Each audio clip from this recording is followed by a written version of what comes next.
How to remove account restriction on Facebook.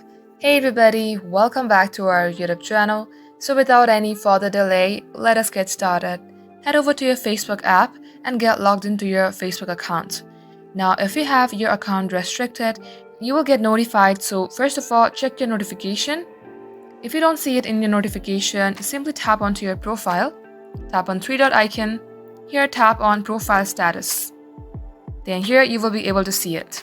Now in order to fix it, head over to your profile again and tap on settings. At this page, tap on see more in account center, then tap on personal details. Then tap on identity confirmation. First of all, you have to confirm your identity just so Facebook could know that you are a genuine user and a genuine account. Now go back to your menu page again, scroll below and tap on help and support.